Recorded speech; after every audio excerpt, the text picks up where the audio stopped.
Kalasa, Hawaii, where it still is today.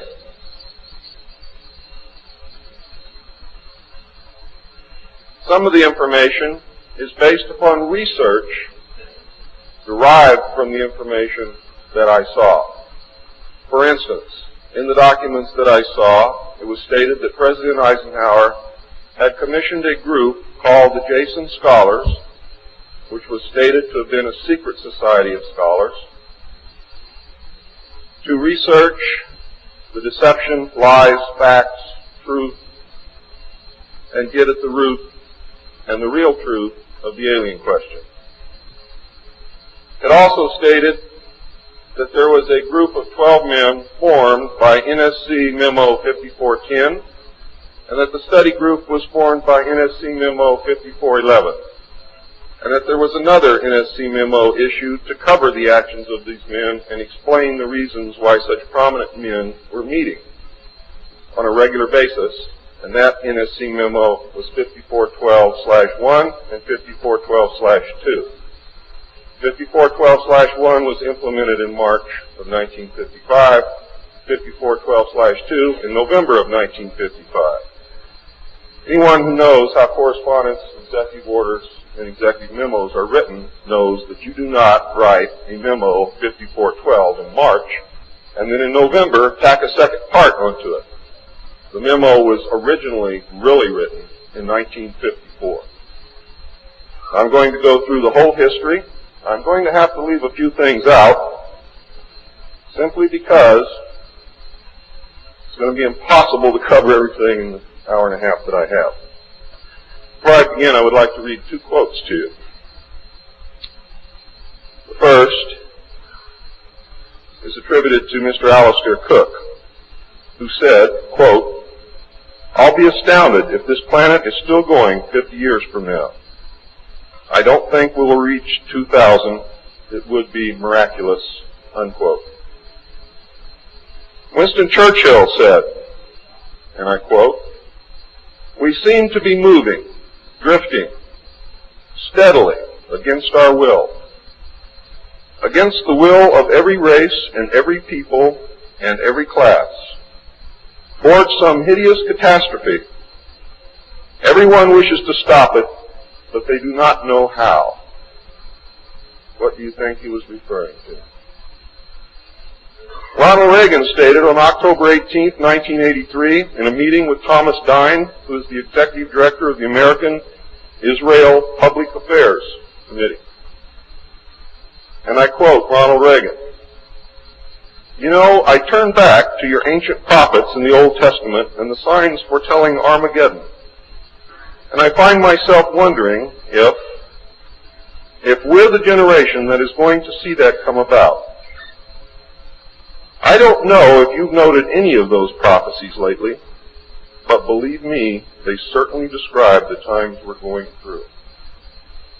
Now, ladies and gentlemen, during this talk that I'm going to give you, I'm going to explain to you the history of this phenomenon, who the secret government really is, and I will name them by name, beginning group, the study group. I will tell you who they are today. I'm going to tell you what this is all about. I'm going to tell you who's selling drugs to your children, and I'm going to tell you why the United States government is afraid for you to find out what the truth is regarding UFOs.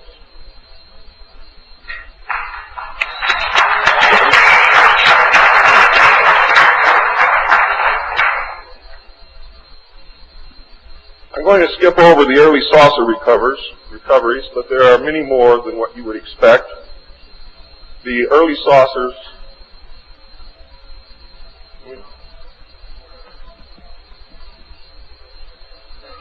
Is this any better?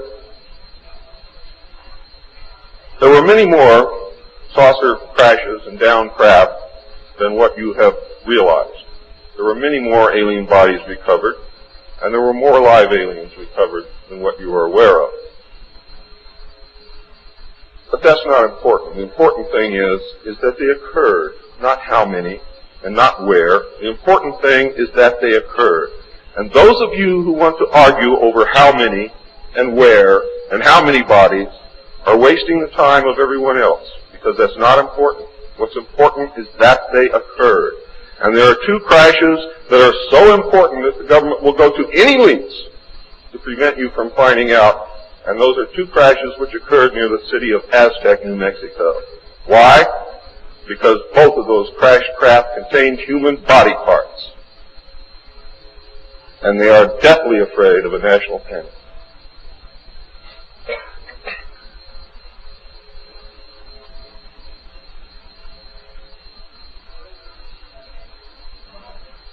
Because of this, there was a very, very tight security blanket screwed down tight over all of the alien question. The downed craft, the fact that they were here, the technology that we were recovering. Some craft, strangely enough, were not damaged at all. But we could not recognize anything that we had previously known as mechanical, electrical, hydraulic, or any other thing that we knew of, except eventually we discovered that the craft contained a small reactor approximately the size of a large football or a small basketball, which was said to be a clean reactor, and the craft, this particular craft, used or seemed to use water as fuel. Now, how that all works, I don't know. I am not a nuclear physicist. Thank God. A special group of America's top scientists were organized under the name Project Sign in December of 1947 to study the phenomenon. There was no such thing at that time as MJ-12. The whole nasty business was contained within the shroud of secrecy. Project Sign evolved into Project Grudge in December of 1948. A very low-level collection and disinformation project named Blue Book was formed under Grudge. 16 volumes were to come out of Grudge, including the controversial Grudge 13, which I and Bill English saw, read, and revealed to the public. Blue teams were put together to recover the crashed discs and dead or alive aliens. The blue teams were later to evolve into alpha teams under Project Pounce and Project Pluto. During these early years, the United States Air Force and the Central Intelligence Agency exercised complete control over the alien secret. The Air Force was later to be dropped because it was a young service that had no political power and could not overcome the power of the Army and the Navy. In fact, the CIA was formed by presidential executive order, first as the Central Intelligence Group for the express purpose of dealing with the alien presence. Later, the National Security Act was passed, establishing it as the Central Intelligence Agency. The National Security Council was established to oversee the intelligence community and especially the alien endeavor. It was not created specifically to form national policy. In fact, you can say the National Security Council was the forerunner of MJ-12, and there was another group between MJ-12 and the National Security Council, which is to come later. A series of National Security Council memos and executive orders removed the CIA from the sole task of gathering foreign intelligence and slowly but thoroughly legalized direct action in the form of covert activities at home and abroad. On December 9, 1947, Truman approved issuance of NSC-4, entitled Coordination of Foreign Intelligence Information Measures, at the urging of Secretaries Marshall, Barstow, Patterson, and the Director of the State Department's Policy Planning Staff, Kennan, who, by the way, were all members of the Council on Foreign Relations. The Foreign and Military Intelligence Book 1, Final Report of the Select Committee to Study Governmental Operations with Respect to Intelligence Activities, United States Senate, 94th Congress, Second Session, Report Number 94-755, April 26, 1976, page 49 states, this directive empowered the Secretary of State to coordinate overseas information activities designed to counter communism. A top-secret annex to NSC-4, which was NSC-4 Alpha, or 4A, for those of you who are confused by military terms, instructed the Director of Central Intelligence to undertake covert psychological activities in pursuit of the aims set forth in NSC-4 and secretly was to run a psychological operation against the American public to hide the presence of UFOs and aliens. The initial authority given the CIA for covert operations under NSC-4A did not establish formal procedures for either coordinating or approving these operations. How many of you understand what I just said to you? Not too many. Let me explain it. What this means, the initial authority given the CIA for covert operations under NSC-4 Alpha did not establish formal procedures for either coordinating or approving these operations. That means they had to answer to no one. It means go do what you got to do. Don't bring any dirt back here, because we don't want to see it. Just get the job done. Don't ask anybody. Don't report to anybody. That's exactly what it means.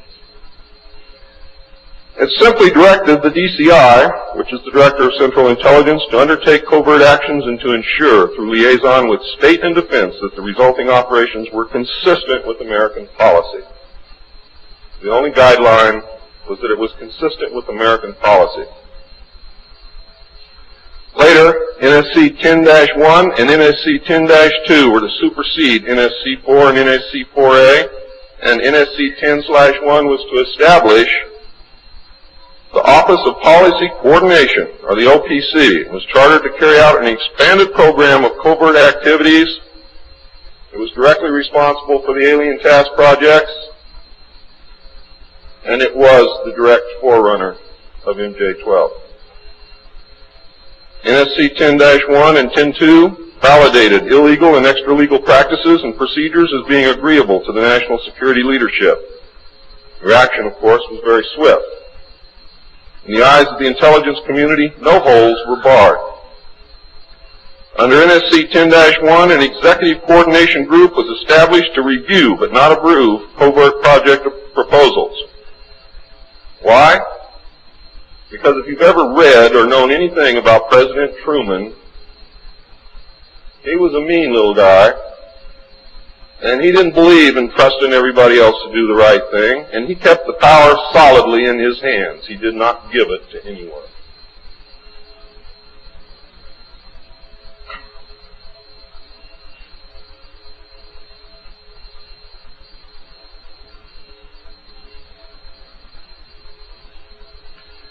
The ECG was secretly tasked to coordinate the alien projects. NSC 10-1 and 2 were interpreted to mean that no one at the top wanted to know about anything until it was over and successful. These actions established a buffer between the President and the information, and it's important that you understand this because it's important later. It was intended that this buffer serve as a means for the President to deny knowledge if leaks divulged the true state of affairs. That is to prevent the collapse of the government. If the President can stand up and say, I didn't know about it, the government can survive. If the President cannot say that, then you have a very, very dangerous situation indeed. The buffer was used in later years for the purpose of effectively isolating succeeding presidents from any knowledge of the alien presence other than what the secret government and the intelligence community wanted them to know. NSC 10-2 established a study panel which met secretly and was made up of the scientific minds of the day and may very well have included some of those names which are on the fraudulent document known as Majestic 12 or the Eisenhower briefing document, which is in reality a contingency plan to lead you right through the Rose Garden.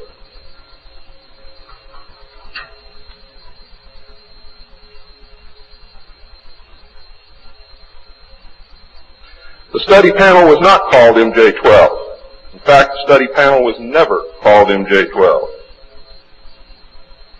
Another NSC memo, NSC 10-5, further outlined the duties of the study panel. These NSC memos and secret executive orders set the stage for the creation of MJ-12 only 4 years later. Now it gets nasty. Secretary of Defense James Forrestal began to object to the secrecy. He was a very idealistic and religious man who believed that the public should be told. When he began to talk to leaders of the opposition party and leaders of the Congress about the alien problem, he was asked, which is a polite way of saying you're fired, to resign by Truman. He expressed his fears to many people and rightfully believed that he was being watched and that his life was threatened.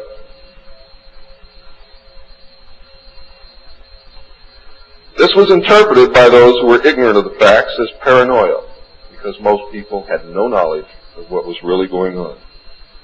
Forrestal later was said to have suffered a mental breakdown and was admitted, they say, actually, he was committed to Bethesda Naval Hospital against his will.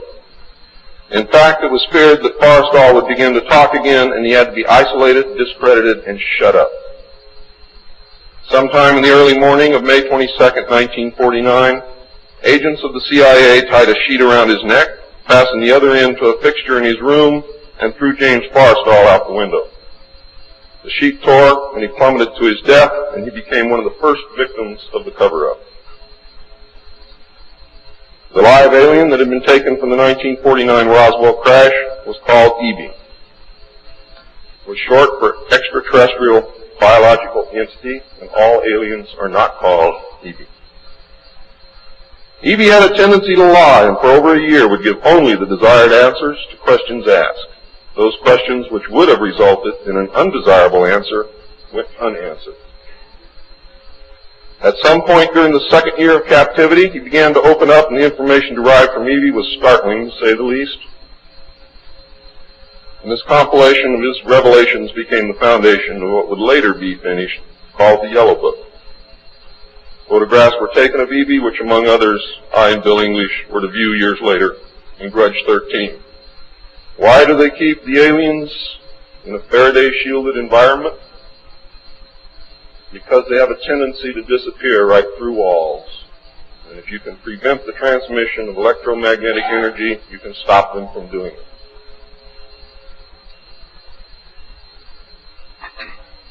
In late 1951, EB became ill. Medical personnel had been unable to determine the cause of EB's illness and had no background from which to draw.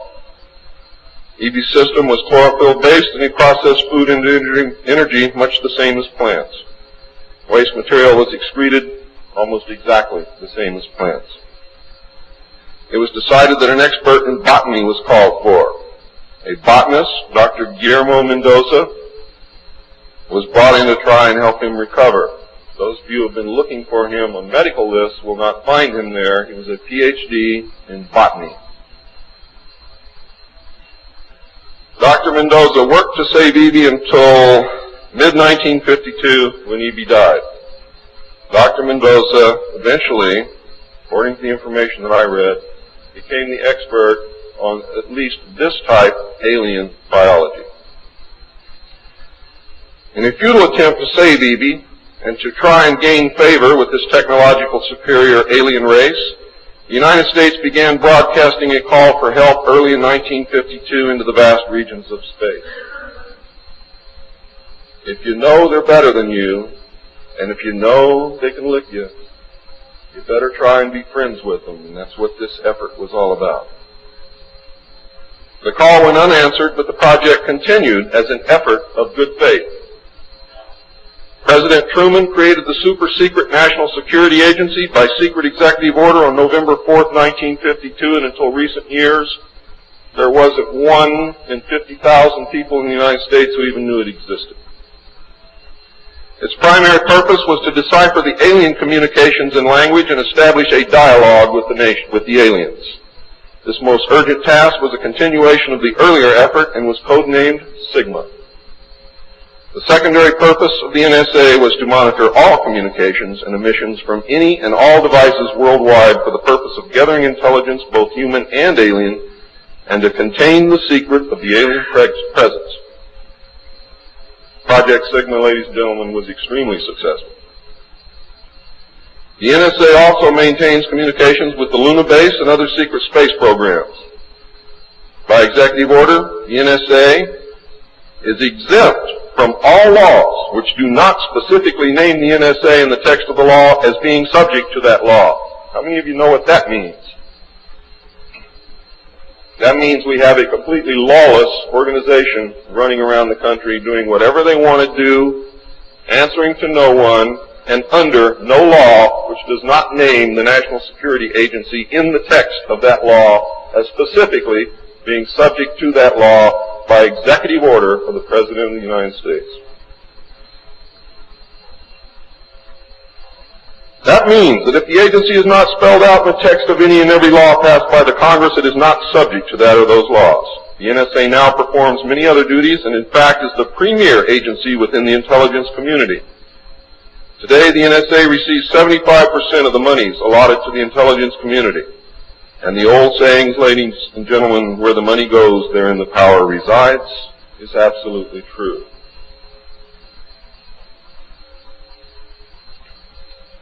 The DCI today is mainly a figurehead. He is in charge of the CIA. The CIA does have many functions which are useful to this country and some which are deadly to us.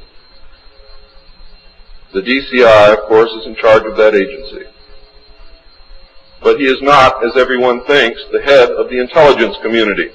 That position really and truthfully lies with the director of the National Security Agency. The primary task of the NSA is still alien communications, but now includes other alien projects as well.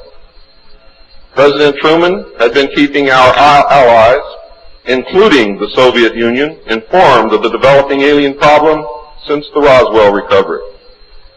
This had been done in case the aliens turned out to be a threat to the human race and thus the world. Plans were formulated to defend the Earth in case of invasion. These were international plans, which included most of the countries of the world. Great difficulty, however, was encountered in maintaining international secrecy.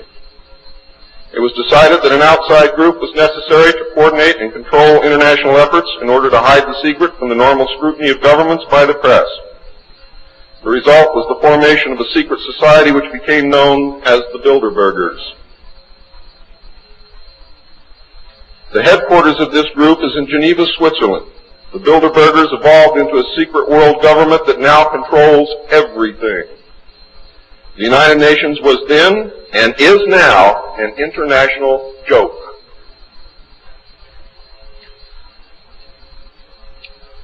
In 1953, a new president occupied the White House. He was a man used to a structured staff organization with a chain of command. His method was to delegate authority and rule by committee. He made major decisions, but only when his advisors were unable to come to consensus, and when he was in the Army, he was known as the diplomat. He was very good at what he did. He was very good at bringing people together, reaching consensus, and getting people to work for him. His normal method was to read through or listen to several alternatives and then approve one. Those who worked closely with him have stated that his favorite comment was, "Just do whatever it takes." Now here's a man very different from President Truman. He spent a lot of time on the golf course. This was not all unusual for a man who had been career Army with the ultimate position of Supreme Allied Commander during the war, a post which carried 5 stars along with it. In fact, he deserved it. This president was General of the Army Dwight David Eisenhower. During his first year in office, 1953, at least 10 more crash disks were recovered, along with 26 dead and 4 live aliens. One of the 4 live aliens died within hours of being removed from the craft. The others died approximately 3 or 4 days later. Of the 10, 4 were found in Arizona, 2 in Texas, 1 in New Mexico, 1 in Louisiana, 1 in Montana, and 1 in South Africa. There were hundreds of sightings. Why were so many craft crashing?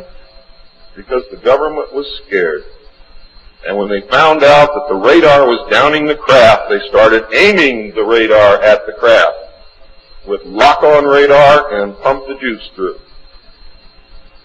And they brought as many down as they could.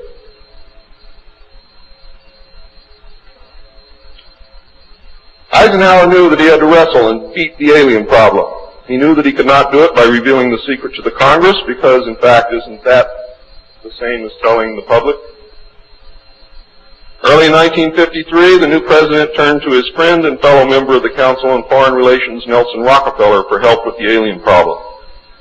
Eisenhower and Rockefeller began planning the secret structure of alien task supervision, which was to become a reality within 1 year.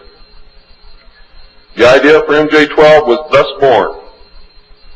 It was Nelson's uncle Winthrop Aldrich who had been crucial in convincing Eisenhower to even run for president. The whole Rockefeller family, and with them the Rockefeller Empire, had solidly backed Eisenhower.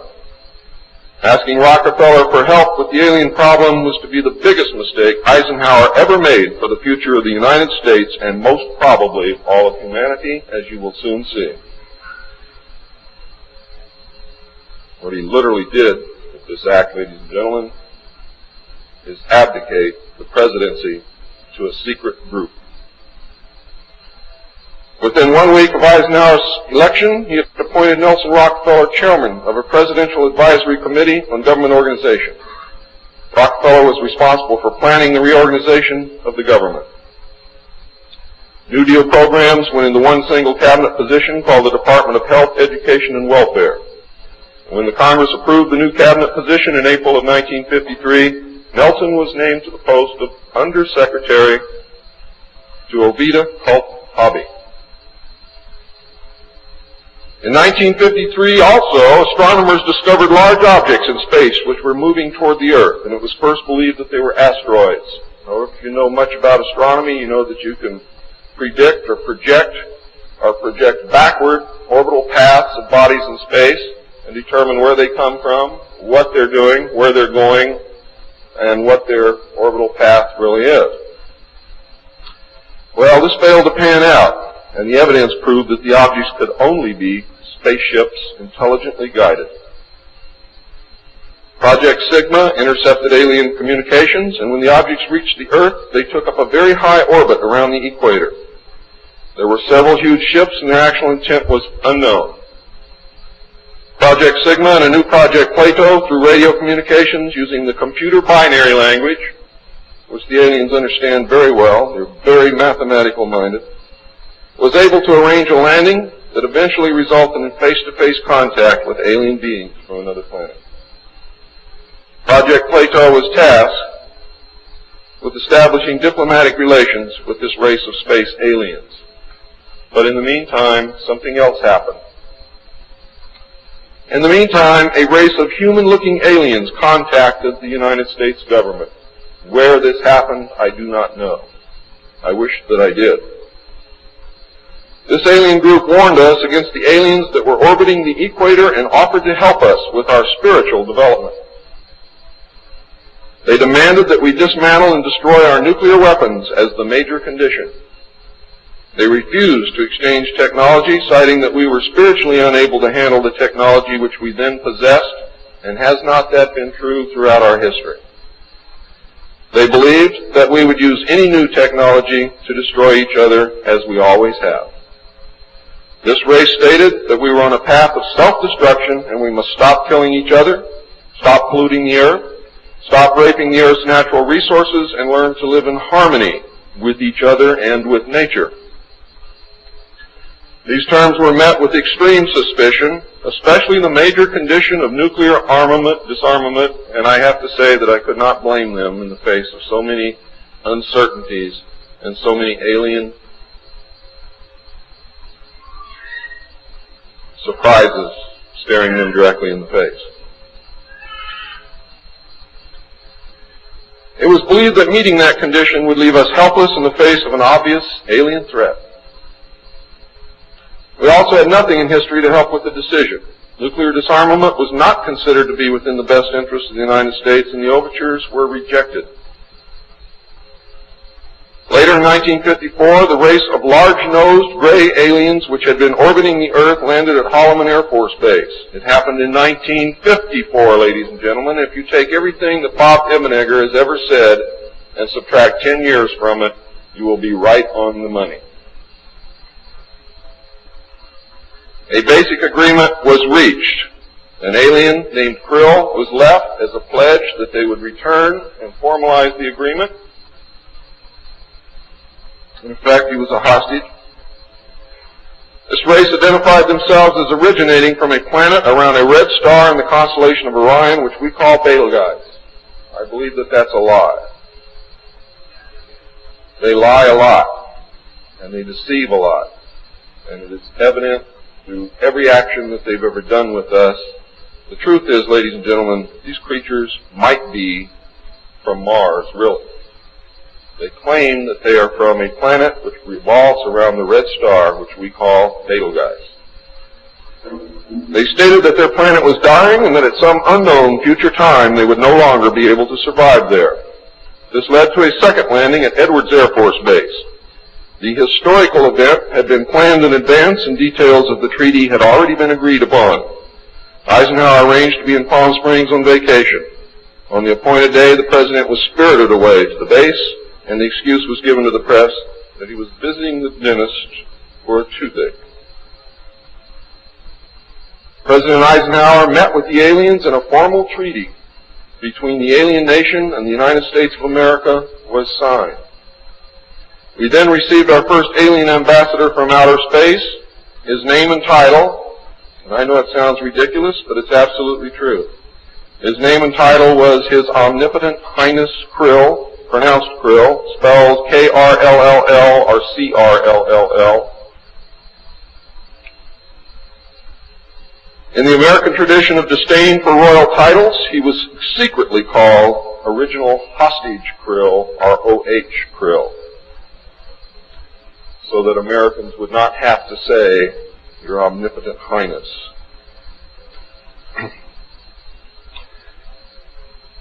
You should know that the alien flag is known as the trilateral insignia. It looks like a TP with two circles on either side of the D and one pole running straight down the middle. It is displayed on their craft and worn on their chest on their uniforms. Both of these landings in the second meeting were filmed, and the film exists today. Where it exists, I do not know, but I do know that it exists. The treaty stated, the aliens would not interfere in our affairs, and we would not interfere in theirs. We were particularly interested that they do not interfere with anything that would affect our future, which has been violated. We would keep their presence on Earth a secret. They would furnish us with advanced technology and would help us in our technological development. They would not make any treaty with any other Earth nation. They could abduct humans on a limited and periodic basis for the purpose of medical examination and monitoring of our development, with the stipulation that the humans would not be harmed, would be returned to their point of abduction, that the humans would have no memory of the event, and that the alien nation would furnish MJ-12 with a list of all human contacts and abductees on a regularly scheduled basis. And this is not being done. It was agreed that each nation would receive the ambassador of the other for as long as the treaty remained in force. It was further agreed that the alien nation and the United States would exchange 16 personnel each to the other with the purpose of learning each of the other. The alien guests would remain on Earth, and the human guests would travel to the alien point of origin for a specified period of time, then return, at which point a reverse exchange would be made. I have no knowledge whatsoever of what happened to those original 16 humans who left the Earth with the aliens. It was also agreed that bases would be constructed underground for the use of the alien nation, and that 2 bases would be constructed for the joint use of the alien nation and the United States government. The base at Dulce is one. The base at S4 in the area known as Area 51 or Dreamland is the second. Exchange of technology would take place in the jointly occupied bases. These alien bases would be constructed under Indian reservations in the 4 corners of Utah, Colorado, New Mexico, and Arizona, and one would be constructed in Nevada in the area known as S4, located approximately 7 miles south of the western border of Area 51, otherwise known as Dreamland. All alien areas are under complete control of the Naval Department, and all personnel who work in these complexes receive their checks from the Navy. Construction of the bases began immediately, but progress was slow until large amounts of money were made available in 1957, and in the meantime work continued on the Yellow Book with the information derived from the guests.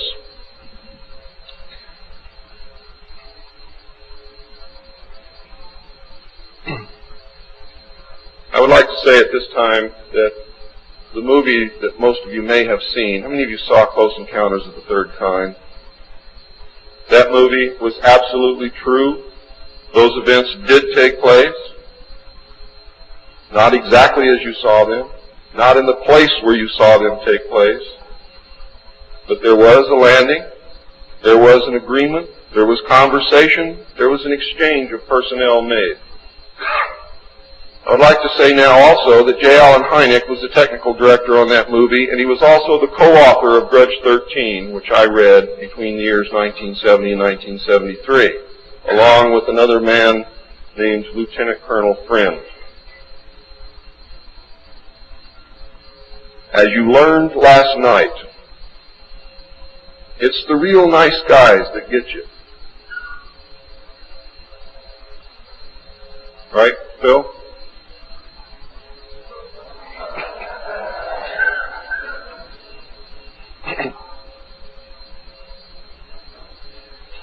Project Red Light was formed, and experimentation and test flying alien craft was begun in earnest. As I told you earlier, many of the craft we recovered were intact, appeared to have no damage whatsoever.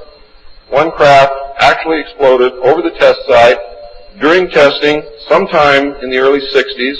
I'm not sure what the exact date is, but the explosion is said to have been seen over 3 states. Project Red Light, according to the information that I have, was postponed at that time because they had no idea what had happened or why the craft had exploded, but they lost the pilots, and the project went on hold. A super top-secret facility was built at Groom Lake in Nevada in the midst of the weapons test range. It was codenamed Dreamland. Until this area was built, testing was done at the Tonopah test range, and that's why some of you have conflicting information. The installation was placed under the Department of the Navy, and clearance of all personnel required a Q clearance as well as executive, which means presidential or majestic approval.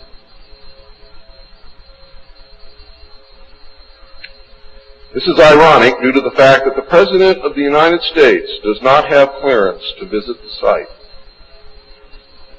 Many of you did not know that. The President of the United States cannot enter Area 51. There are very many other areas which he cannot enter also. The alien base and exchange of technology actually took place in an area known as S4. Area S4 was codenamed the Dark Side of the Moon. The Army was tasked to form a super-secret organization to furnish security for all alien task projects. This organization became the National Reconnaissance Organization based at Fort Carson, Colorado. The specific teams trained to secure the projects were called Delta.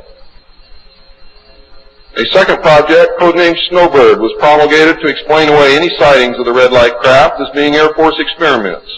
The Snowbird craft were manufactured using conventional technology and were flown for the press on several occasions, and those of you who are my age or older will remember, as children or young adults, going to the movie and seeing in the Movie-Tone newsreel the Avro car and other strange-looking saucer craft that were developed by the United States and the Canadian Armed Forces as a part of Project Snowbird.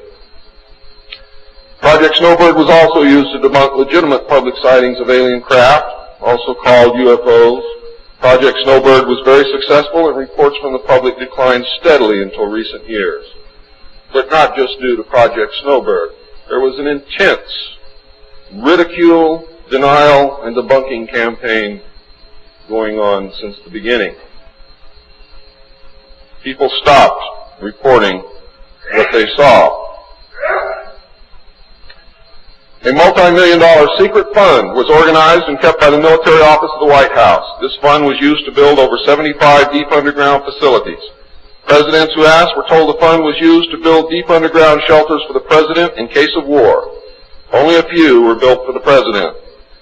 Millions of dollars were funneled through this office to MJ-12 and then out to the contractors, and was used to build top-secret alien bases as well as top-secret dumb or deep underground military bases. I think dumb is very appropriate. And the facilities promulgated by Alternative 2 throughout the nation. President Johnson used this fund to build a movie theater and pave the road on his ranch, and I believe he also used it to fix his shower. He had no idea of its true purpose, but he felt that because it was military money, it was his money. The secret White House underground construction fund was set up in 1957 by President Eisenhower. And you can forget Truman because Eisenhower has done everything that's been done to us, not intentionally, not to hurt us, in the beginning to protect us. The funding was obtained from Congress under the guise of construction and maintenance of secret sites where the President could be taken in case of military attacks, called presidential emergency sites. The sites are literally holes in the ground deep enough to withstand a nuclear blast and are outfitted with state-of-the-art communications equipment. To date, there are more than 75 sites spread around the country that I can account for, which were built using money from this fund. The Atomic Energy Commission has built at least an additional 22 underground sites, again, that I can account for. The location and everything to do with these sites were and are considered and treated as top secret. The money was and is in control of the military office of the White House and was and is laundered through a circuitous web that even the most knowledgeable spy or accountant cannot follow. As of 1980, only a few at the beginning and end of this web knew what the money was for. At the beginning were Representative George Mahan of Texas, the chairman of the House Appropriations Committee and of its Defense Subcommittee, and Representative Robert Sykes of Florida, chairman of the House Appropriations Military Construction Subcommittee. Today, it was rumored that House Speaker Jim Wright controlled the money in Congress and that a power struggle was underway to remove him. We all know what happened there, but I could not substantiate by any source the fact that he was in charge of the money. It is a rumor. At the end of the line were the President, MJ-12, the Director of the Military Office, and a commander at the Washington Navy Shipyard. The money was authorized by the Appropriations Committee, who allocated it to the Department of Defense as a top-secret item in the Army construction program. The Army, however, ladies and gentlemen, could not spend it, and, in fact, did not even know what it was for. Authorization to spend the money was in reality given to the Navy. You'll find out why the Navy has control of all this a little bit later. It will become clear to you.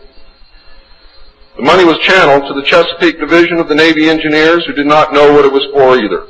Not even the commanding officer, who was an admiral, knew what the fund was to be used for. Only one man, a Navy commander, who was assigned to the Chesapeake Division, but in reality was responsible only to the military office of the White House, knew of the actual purpose, amount, and ultimate destination of the top-secret fund. The total secrecy surrounding the fund that meant that almost every trace of it could be made to disappear by the very few people who controlled it. There has never been, and most probably never will, be an audit of this secret money. Large amounts of this money were transferred from the top secret fund to a location at Palm Beach, Florida that belongs to the Coast Guard called Peanut Island. The island is adjacent to property which was owned by Joseph Kennedy. The money was said to have been used for landscaping and general beautification. The money did not begin to be transferred to Peanut Island until shortly after Kennedy's assassination. Some time ago, a TV news special on the Kennedy assassination told of a Coast Guard officer transferring money in a briefcase to a Kennedy employee across this property line. It was on television. Could this have been a secret payment to the Kennedy family for the loss of their son, John F. Kennedy? I think it was, but I can't prove it.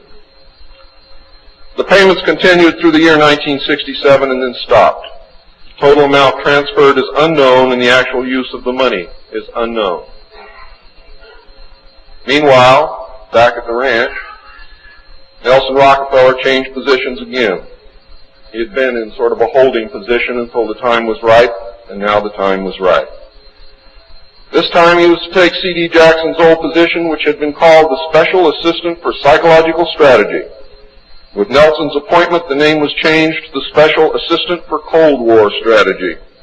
This position would evolve over the years into the same position Henry Kissinger was ultimately to hold under President Nixon. Officially, he was to give advice and assistance in the development of increased understanding and cooperation among all peoples. Sounds very nice and innocent, doesn't it? The official description, of course, was a smokescreen. For secretly, he was the presidential coordinator for the intelligence community. In his new post, Rockefeller reported directly and only to the President. He attended meetings of the Cabinet, the Council on Foreign Economic Policy, and the National Security Council, which was the highest policy-making body in the government. Nelson Rockefeller was also given a second important job as the head of the secret unit called the Planning Coordination Group, which was formed under NSC 5412/1 in March of 1955. However, the memo was written in 1954 at the same time that NSC 5410 and NSC 5411 were written. It was not used until it was needed. The group consisted of different ad hoc members depending upon the subject on the agenda. The basic members were Rockefeller, a representative of the Department of Defense, a representative of the Department of State, and the Director of Central Intelligence. It was soon called the 5412 Committee or the Special Group. NSC 5412/1 established the rule, for the first time, established the rule that covert operations were subject to approval by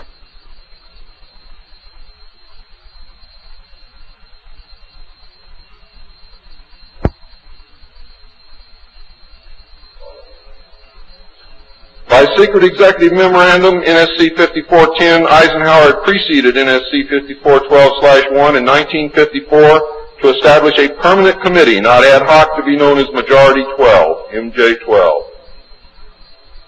to oversee and conduct all covert activities concerned with the alien question. NSC 5412/1 was created to explain the purpose of these meetings when Congress and the press became curious as to why such important and prominent men were meeting on a regular basis. Majority 12 was made up of Nelson Rockefeller, the Director of Central Intelligence, Allen Welsh Dulles, the Secretary of State, John Foster Dulles, the Secretary of Defense, Charles E. Wilson, the Chairman of the Joint Chiefs of Staff, Admiral Arthur W. Radford, and that's why the Navy got everything, because the first Chairman of the Joint Chiefs of Staff who served on MJ-12 was Navy. If it had been an Army general, the Army would have had it.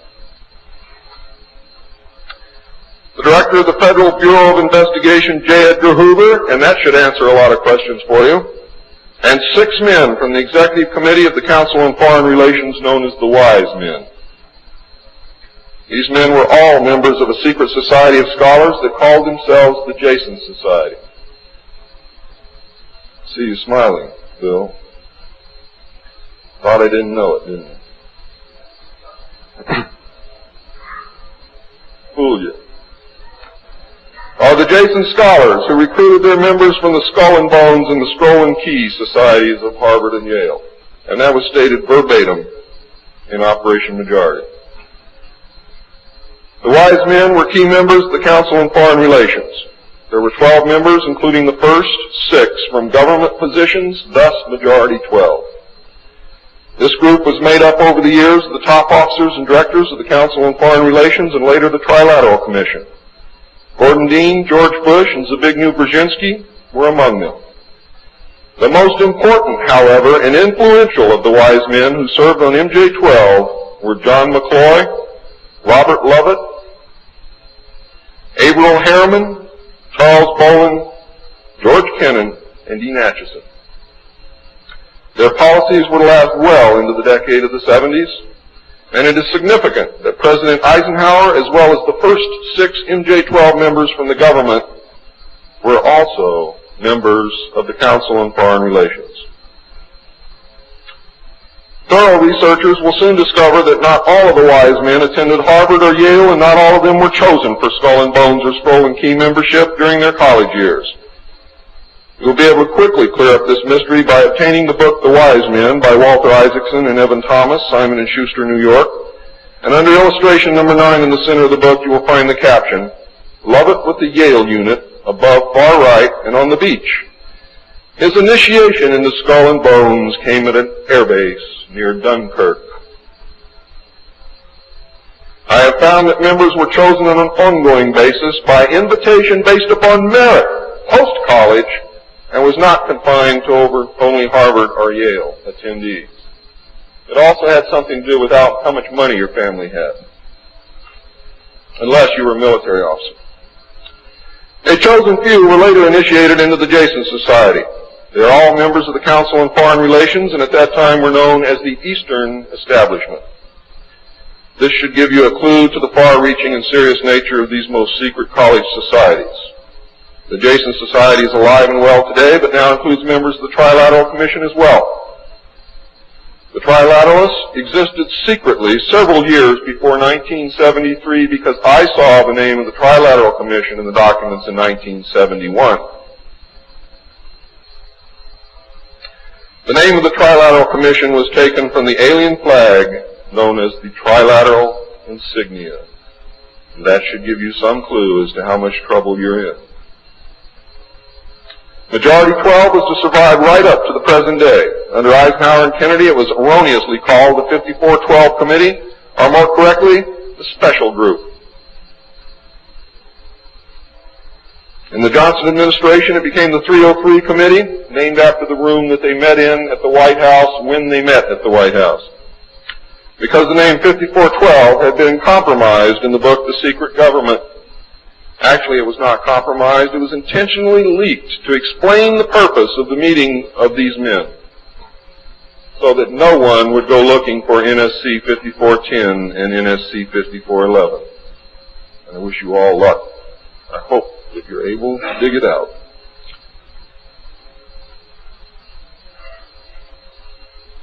Actually, NSC 5412/1 was leaked to the author to hide the existence of NSC 5410. Under Nixon, Ford, and Carter, it was called the 40 Committee, and under Reagan, it became the PI 40 Committee. But over all those years, only the name changed. The positions remained the same. By 1955, it became obvious that the aliens had deceived Eisenhower and had broken the treaty. Mutilated humans, yes, mutilated humans, were being found along with mutilated animals, and yes, mutilated animals, and those of you who doubt that this is taking place should leave your job, should leave your home, should do whatever you have to do, and go look for yourself, because it's important that you know it and that you believe it.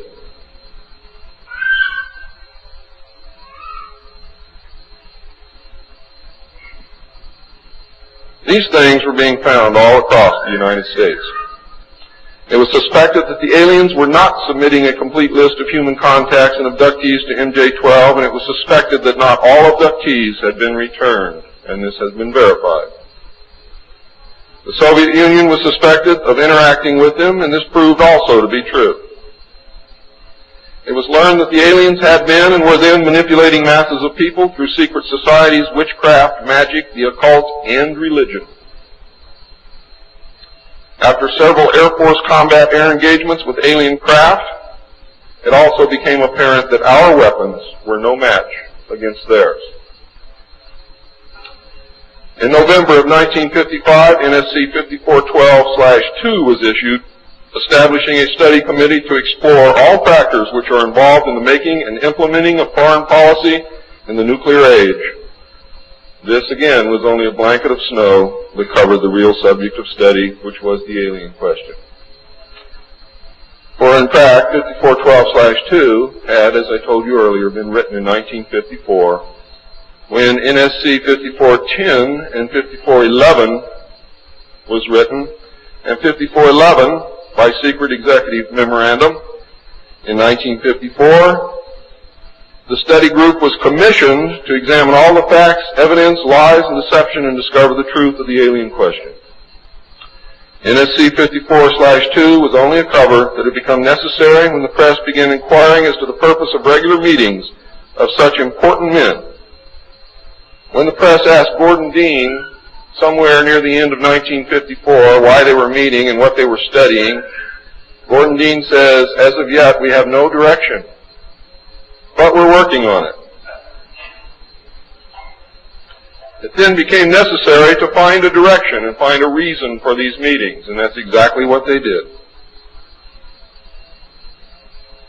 The first meetings began in 1954 and were called the Quantico meetings because they met at the Quantico Marine Base.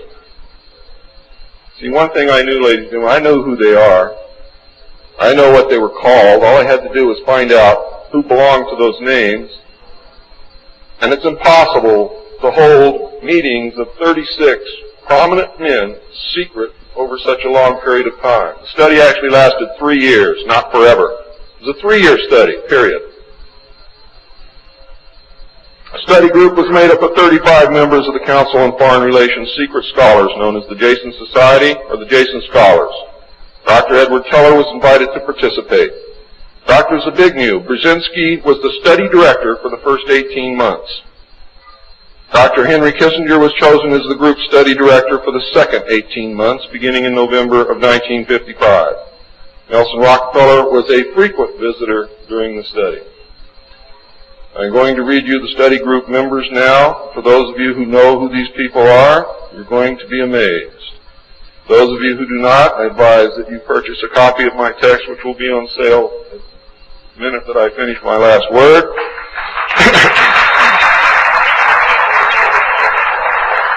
And research everything that I'm telling you, and your own research will tell you that I am telling you the truth, and I don't have to do that. You see, I'm a witness. I'm not a ufologist, and I'm not by profession a researcher. I'm doing this because I want the Constitution put back where it belongs.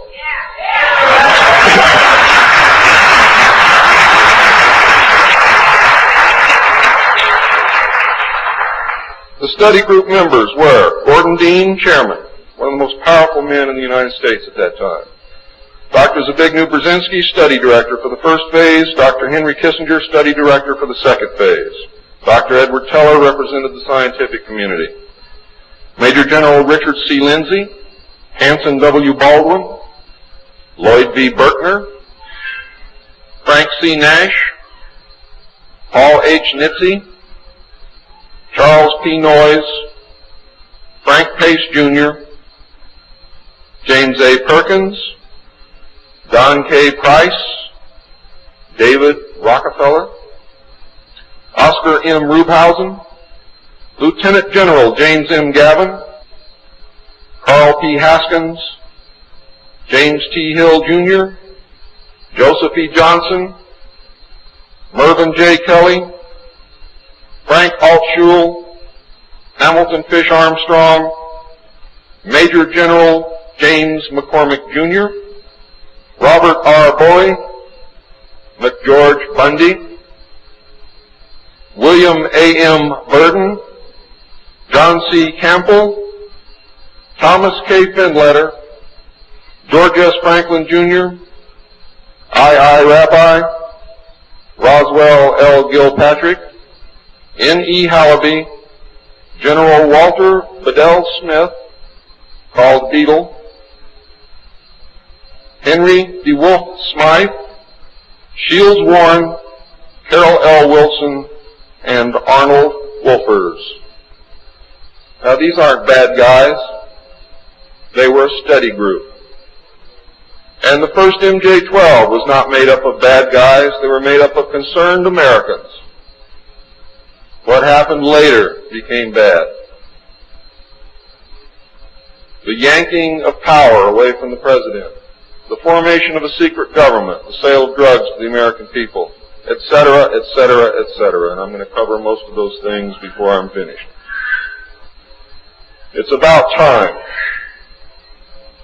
The second phase meetings were also held at the Marine base at Quantico, Virginia, and the group became known as Quantico II. Nelson Rockefeller built a retreat somewhere in Maryland which could only be reached by air for MJ-12 and the study committee so that they could meet away from public scrutiny. He donated the land, he built the facilities. Say hello for me, Phil.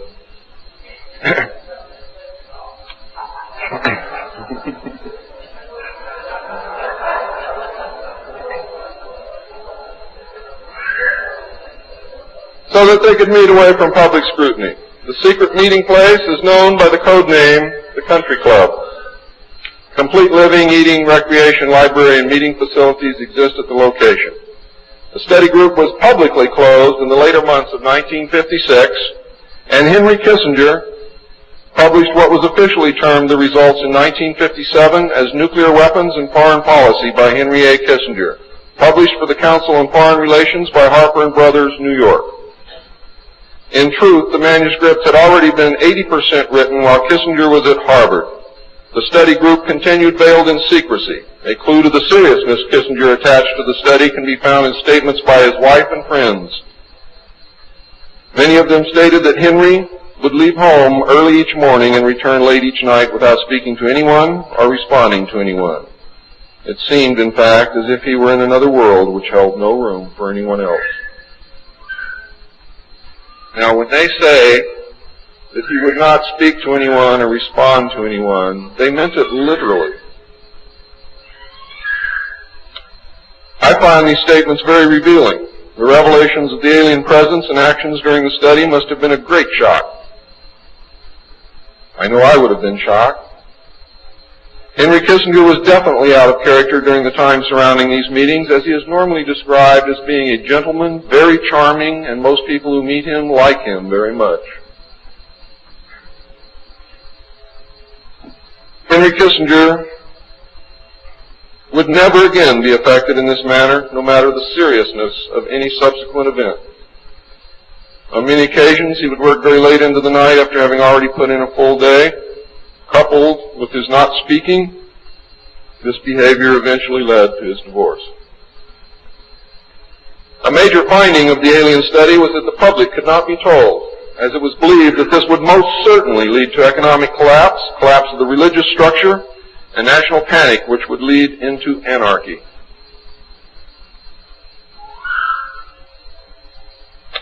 Secrecy thus continued. An offshoot of this finding was that if the public could not be told, then the Congress could not be told. Thus, funding for the projects and research would have to come from outside the government. There are some things beginning to fall into place. Without aliens, you cannot make sense of anything else that's been happening for the 44 years. You put the aliens in the middle of this stuff and you've got all the answers, every one of them. In the meantime, money was to be obtained from the military budget and from CIA confidential non-appropriated funds. Another major finding was the aliens were using humans and animals for a source of glandular secretions, enzymes, hormonal secretions, blood, and in horrible genetic experiments. The aliens explained these actions as necessary to their survival. What I'm going to tell you now is very sad if it's true, because I am unable to weed through the lies and deception and really find the truth.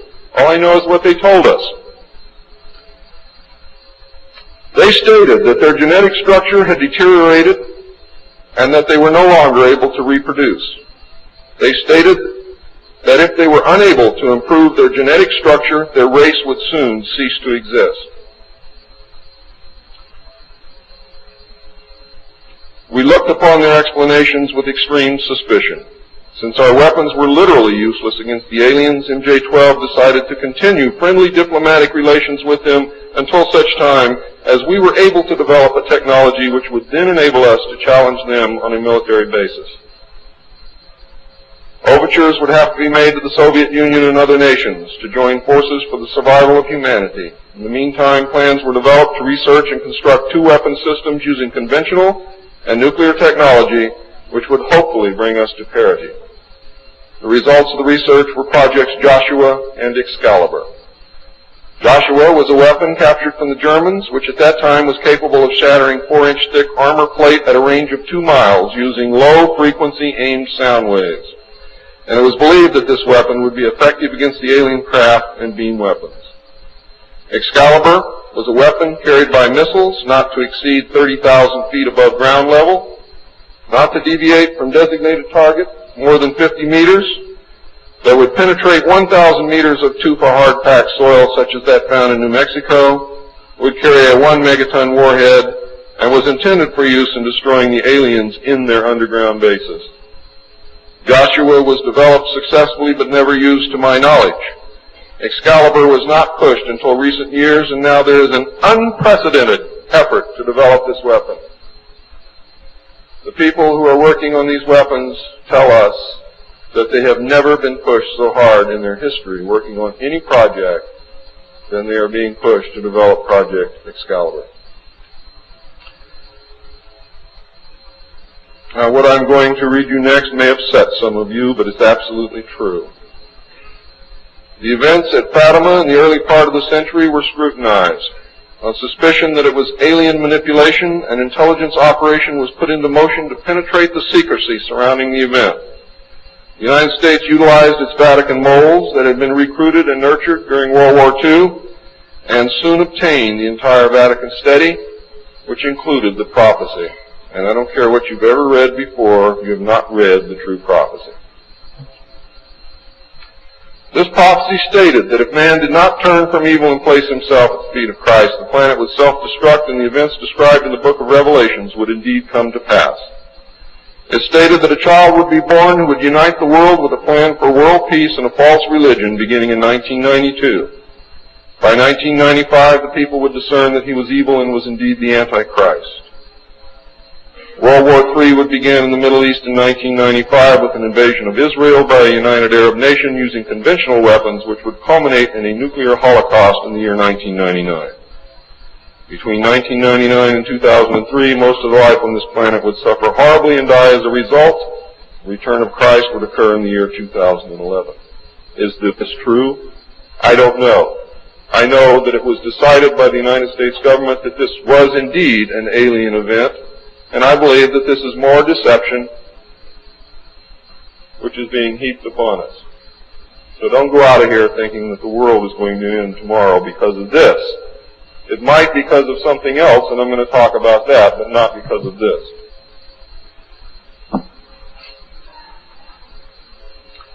When the aliens were confronted with this finding, they confirmed that it was true. The aliens explained that they had created us through hybridization and had manipulated the human race through religion, Satanism, witchcraft, magic, the occult, secret societies, etc. They further explained that they were capable of time travel and the events would indeed come to pass. Later exploitation of alien technology by the United States and the Soviet Union utilizing time travel confirmed that indeed something bad was going to happen. The aliens showed a hologram which they claimed was the actual crucifixion of Christ, which the government filmed. We did not know whether to believe them or not. Were they using our genuine religions to manipulate us? Or were they indeed the source of our religions with which they had been manipulating us all along? Or was this the beginning scenario of the genuine end times and the return of Christ which had been predicted in the Bible? No one knew the answer. And I don't know the answer either. A symposium was held in 1957 which was attended by some of the great scientific minds then living. It was held in Huntsville, Alabama. They reached the conclusion that by or shortly after the year 2000, the planet would self-destruct due to increased population and man's exploitation of the environment without any help from God or the aliens. By secret executive order of President Eisenhower, the Jason scholars were ordered to study this scenario and make recommendations from their findings. This was done. The Jason Society confirmed the finding of the scientists and made 3 recommendations called Alternatives 1, 2, and 3. Alternative 1 was to use nuclear devices to blast holes in the stratosphere from which the heat and pollution could escape into space. I'll buy heat, but I'll never buy pollution. Change the human cultures from that of exploitation into cultures of environmental protection. Of the 3, this was decided to be the least likely to succeed due to the inherent nature of man and the additional damage the nuclear explosions would themselves create. Alternative 2 was to build a vast network of underground cities and tunnels in which a select representation of all cultures and occupations would survive and carry on the human race. The rest of humanity would be left to fend for themselves on the surface of the planet.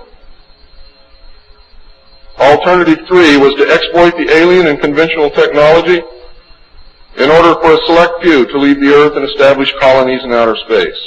I am not able to either confirm or deny the existence of batch consignments of human slaves which would be used for the manual labor in the effort as a part of the plan. The moon, codenamed Adam, would be the object of primary interest, followed by the planet Mars, codenamed Eve. As a delaying action, all three alternatives included birth control, sterilization, forced if necessary, and the introduction of deadly microbes to control or slow the growth of the Earth's population.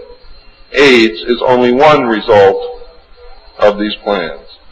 There are others. It was decided, since the population must be reduced and controlled, that it would be in the best interest of the human race to rid ourselves of the undesirable elements of our society. The joint U.S. and Soviet leadership dismissed Alternative 1, but ordered work to begin on Alternative 2 and 3 virtually at the same time. Those of you in the state of Washington who report hearing machinery underground are probably correct. In 1959, the RAND Corporation hosted a deep underground construction symposium. I have a copy of this symposium report, which I'm not supposed to have. Nevertheless, I have it, approximately this thick. In the symposium report, machines are pictured and described which could bore a tunnel 45 feet in diameter at the rate of 5 feet per hour in 1959. Just think what they can do now. It also displays pictures of huge tunnels and underground vaults containing what appear to be complex facilities and possibly even cities. It appears that the previous 5 years of all-out underground construction had made very significant progress by that time. The ruling powers decided that one means of funding the alien-connected and other black projects was to corner the illegal drug market.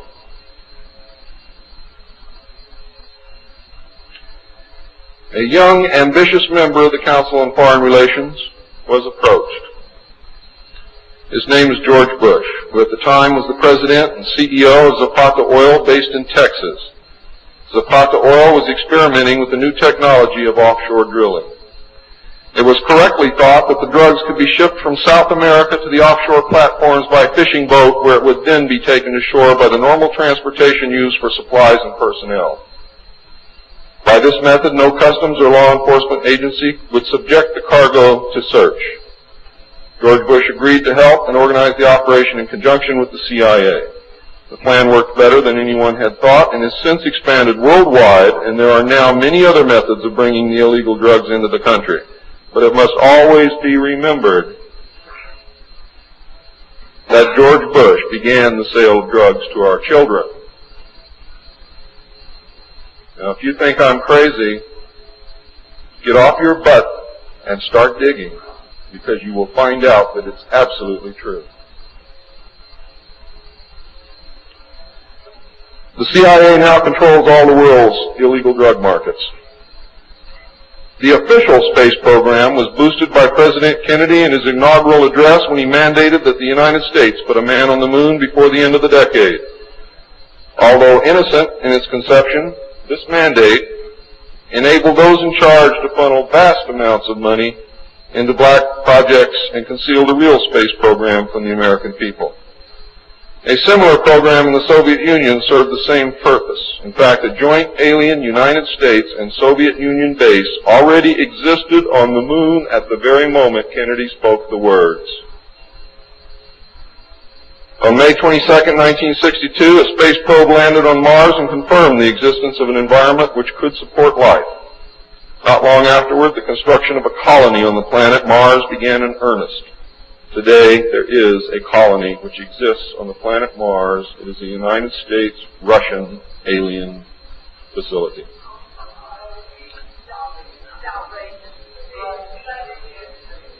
If you believe it's outrageous, stick around a few years.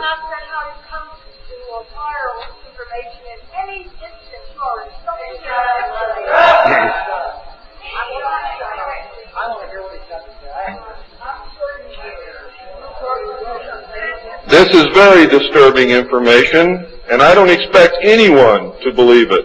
I don't expect one of you to believe what I'm telling you. And I knew that when I came here. I'm not one of you. I'm not a ufologist. I'm not a researcher. I have an obligation to inform the public, and once that's done, I've done my job. From then on, it's up to you, not me.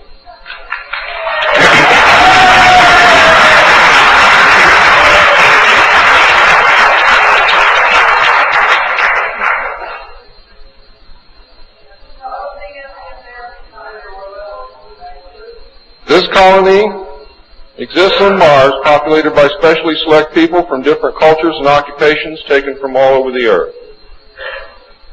A public charade of antagonism between the Soviet Union and the United States has been maintained over all these years in order to fund projects in the name of national defense when in fact we are the closest allies. At some point, President Kennedy discovered portions of the truth concerning the drugs and the aliens. He issued an ultimatum in 1963 to MJ-12. President Kennedy assured them that if they did not clean up the drug problem, he would. He informed MJ-12 that he intended to reveal the presence of aliens to the American people within the following year and ordered a plan developed to implement his decision. President Kennedy was not a member of the Council on Foreign Relations and knew nothing of Alternative 2 or Alternative 3 that I can find out.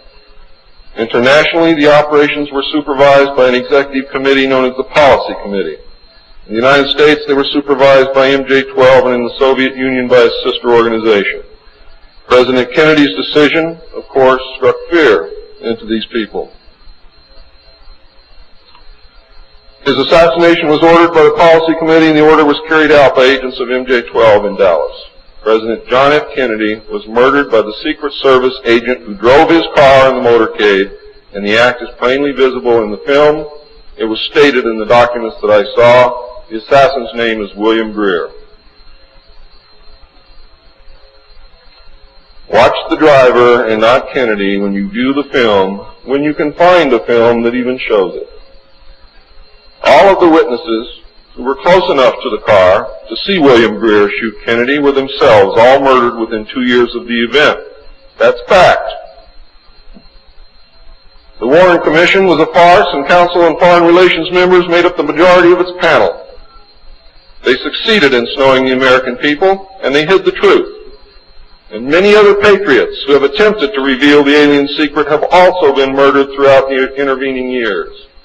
And that is why I've been so careful about the information that I released, because it was so important that I get here today to be able to tell you the truth, and what happens after me, after today, is of no consequence whatsoever. But what you do is. During the era of the United States' initial space exploration and the moon landings, every launch was accompanied by alien craft. A moon base dubbed Luna was sighted and filmed by the Apollo astronauts. Domes, spires, tall round structures which look like silos, huge T-shaped mining vehicles which left stitch-like tracks in the lunar surface, and extremely large as well as small alien craft appear in the photographs. It is, in fact, a joint United States, Russian, and alien base. The space program is a farce and an unbelievable waste of money. Alternative 3 is a reality, and it is not at all science fiction. Most of the Apollo astronauts were severely shaken by this experience, and their lives and subsequent statements reflect the depths of the revelation and the effect of the muzzle order which followed. They were ordered to remain silent or suffer the extreme penalty, death, which was termed an expediency. One astronaut actually did talk to the British producers of the TV expose Alternative 3, confirming many of the allegations. However, I do not know who it was. In the book, Alternative 3, the pseudonym Bob Groden was used in place of the astronaut's identity. It was also stated that he committed suicide in 1978. This cannot be validated by any source, and I believe that several so-called facts in the book are really disinformation. However, I can assure you that Alternative 3 is real.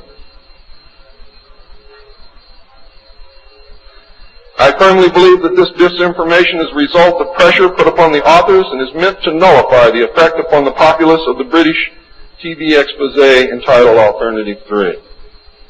The headquarters of the international conspiracy is in Geneva, Switzerland. The ruling body is made up of representatives of the governments involved as well as the executive members of the group known as the Bilderbergers. Meetings are held by the Policy Committee when necessary on a nuclear submarine beneath the polar ice cap. The secrecy is such that this was the only method which could ensure that the meetings could not be bugged and is the only place where they discuss their most secret matters.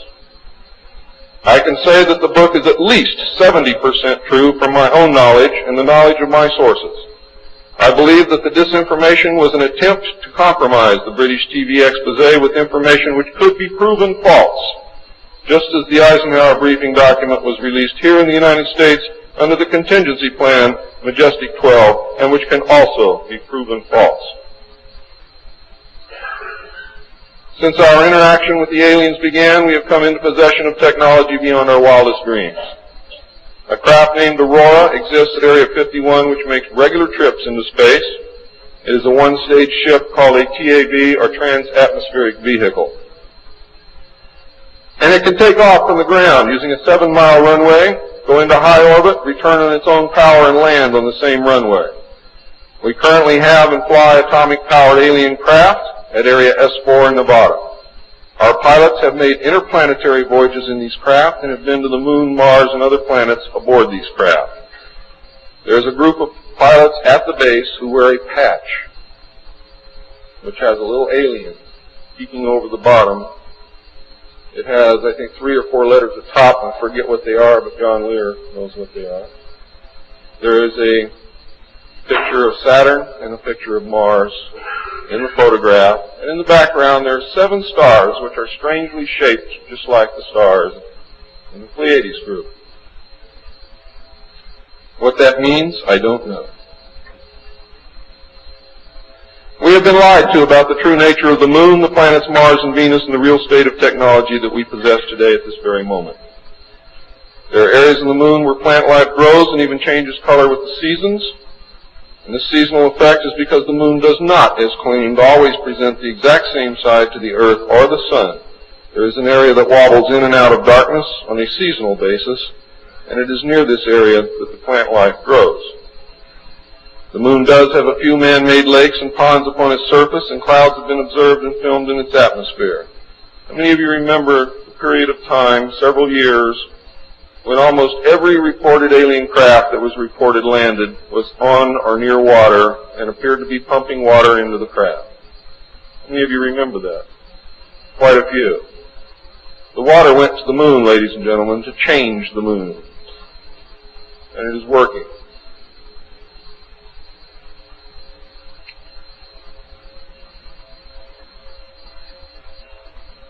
It possesses a gravitational field, and man can walk upon its surface without a spacesuit, breathing from an oxygen bottle after undergoing decompression the same as any deep-sea diver.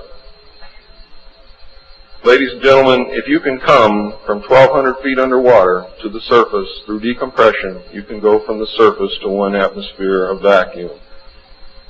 See, vacuum does not cause a problem for the human body. It's the inert gas that's dissolved in your tissues and in your bones and in the fluids in your body that causes you the problem.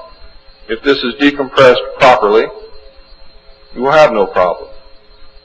All you need is a very small amount of oxygen, very small pressure to breathe. You will suffer no harm, except for one thing, that oxygen becomes toxic after breathing it over a long period of time. Therefore, excursions would have to be of a minimal time length. Other than that, there is no reason why you or anyone else cannot walk on the surface of the Moon or in space in a vacuum without a spacesuit. How do I know? I used to be one of the world's experts on deep-sea mixed gas breathing mixtures for divers and on deep saturation diving. When I was the head of the department of the Mixed Gas Deep Saturation Diving Division of the College of Oceaneering. And I can tell you now, it's much easier to decompress to a vacuum and walk on the surface of the Moon than it is to bring a man up from 600 feet.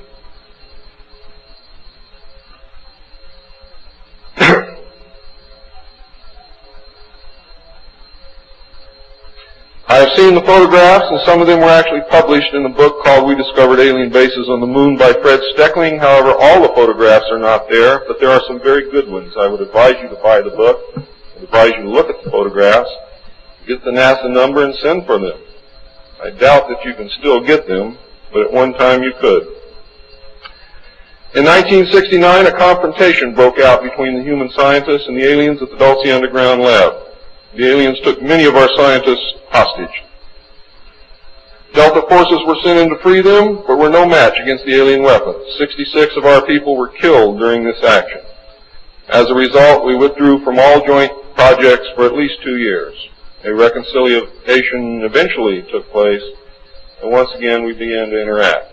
As far as I know, today we are interacting with the aliens. Now,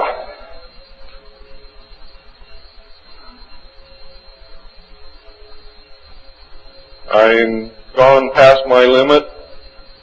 I'm not going to infringe upon the other speakers. The text of my speech will be on sale outside. I only have one message to give you. I don't care what you think of me. I don't care what you call me. I do care what you do with this information because it is important to our survival as a species. It's important to our planet. It is important for the world. What happens to me is of no consequence, and I knew that when I started this. Over the last 17 years, I knew that someday I was going to have to get up and say this whether I wanted to or not, whether I was afraid or not. Now I am here, and now it is done.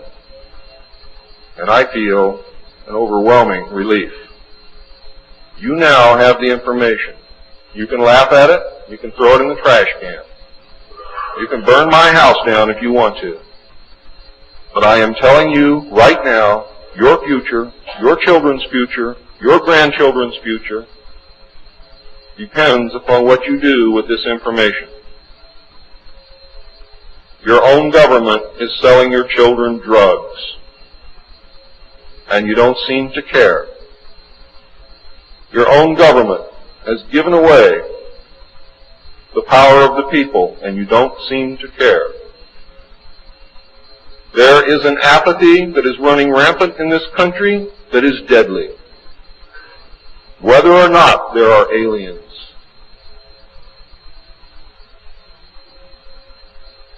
We are truly now, at this moment, a nation of sheep. And ladies and gentlemen, I assure you that sheep are always led to the slaughter. But it does not have to be that way. There is tremendous power in knowledge.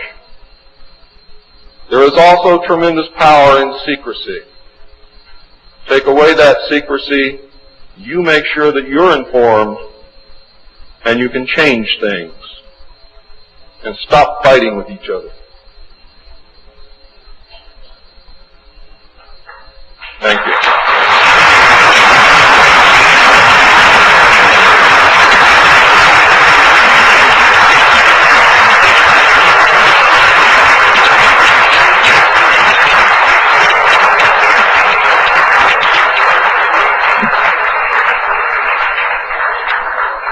This time, ladies and gentlemen, I think a 5-minute break is in order. What do you think, John? It's been a long time. Please keep it to 5 minutes because we really are very limited on time.